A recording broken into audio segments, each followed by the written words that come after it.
বাংলাদেশের এখন ম্যাক্সিমাম বিষয়টাই হলো দালাল ছাড়া কোনো কাজ করে না। পরে 24 সালে আমাকে আবার নতুন আবেদন করতে বলে, আমি আবার নতুন আবেদন করি। পরীক্ষার নামে কোন ধরনের হয়রানি? নানা অনিয়মের অভিযোগে সারা দেশে বাংলাদেশ রোড ট্রান্সপোর্ট অথরিটি এর ৩৫টি অফিসে একযোগে অভিযান চালিয়েছে দুর্নীতি দমন কমিশন। ড্রাইভিং লাইসেন্স ও ফিটনেস সার্টিফিকেট প্রদানকালে দালাল চক্রের মাধ্যমে ঘুষ লেনদেন সহ বিভিন্ন অনিয়মের অভিযোগে দেশের ৩৫টি বাংলাদেশ সড়ক পরিবহন কর্তৃপক্ষ অফিসে অভিযান চালায় দুদক। পাবনা বিআরটিএ অফিসে দালাল আর টাকা ছাড়া কোনো কাজই হয় না। টাকা না দিলে পরীক্ষায় ফেল করানো হয় এবং নানা অজুহাতে বছরের পর বছর হয়রানি করা হয়। দুর্নীতি দমন কমিশনের আকস্মিক অভিযানে এমন তথ্যই উঠে আসে। পাবনা জেলা প্রশাসক কার্যালয়ের নিচতলায় বিআরটিএর পাবনা কার্যালয়ের দুদকের একটি টিম অভিযান পরিচালনা করে। লিখিত ভাইবা রিটেন পরীক্ষা দিয়ে পাশ করার পর 24 সালে আবার ড্রাইভিং লাইসেন্স পাই। কিন্তু 2019 সাল থেকে এই যে 24 সাল পর্যন্ত আমাকে ঘোরালো 5 বছর। কোন সময় ডকুমেন্টটা দেখাইছিলেন যে আমি স্যার 19 সালে পাস হ্যাঁ, দেখাইছি, অনেকবার আসছি। দেখানো কি? না, ওই যে পরীক্ষার দিন দেখাইছিলেন কি? এটা তো ওনাদের কাছে থাকবে না। এটা স্যার এটা আমি নিছিলাম। সিলেট বিআরটিএ কার্যালয়ে হকি স্টিক দিয়ে নির্যাতনের অভিযোগে আজ সারাদিন অভিযান চালিয়েছে দুদক। এ সময় বিআরটিএ কার্যালয়ে মিলেছে খালি চেক, নগদ টাকা, মোবাইল ফোন ও হকি স্টিক। দুদক জানিয়েছে 50 কোটি টাকা দুর্নীতির অভিযোগেই মূলত তারা এ অভিযান পরিচালনা করে।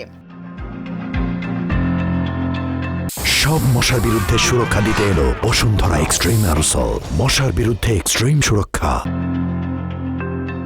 ড্রাইভিং লাইসেন্স ও ফিটনেস সার্টিফিকেট প্রদানকালে দালাল চক্রের মাধ্যমে ঘুষ লেনদেন সহ বিভিন্ন অনিয়মের অভিযোগে জয়পুরহাটে বিআরটিএ অফিসে অভিযান চালিয়েছে দুর্নীতি দমন কমিশন। এ সময় 2 কর্মচারীর বিরুদ্ধে অনিয়মের অভিযোগ প্রমাণিত হয়।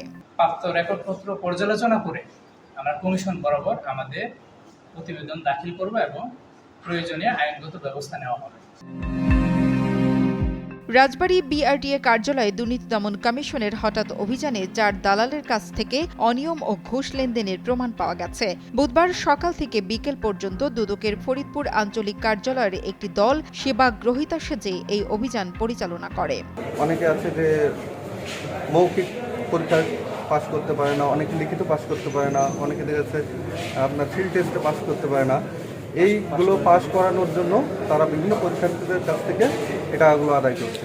আমরা কাগজপত্র চেয়েছি, বিআরটিএর ইন্সপেক্টর আছেন দায়িত্বে, ওনার কাছে যে আমরা প্রাথমিক যে সত্যতা পেয়েছি এবং পরবর্তী কাগজপত্র বিশ্লেষণ, রেকর্ডপত্র বিশ্লেষণ করে আমরা কমিশন বরাবর বিস্তারিত প্রতিবেদন দাখিল করব।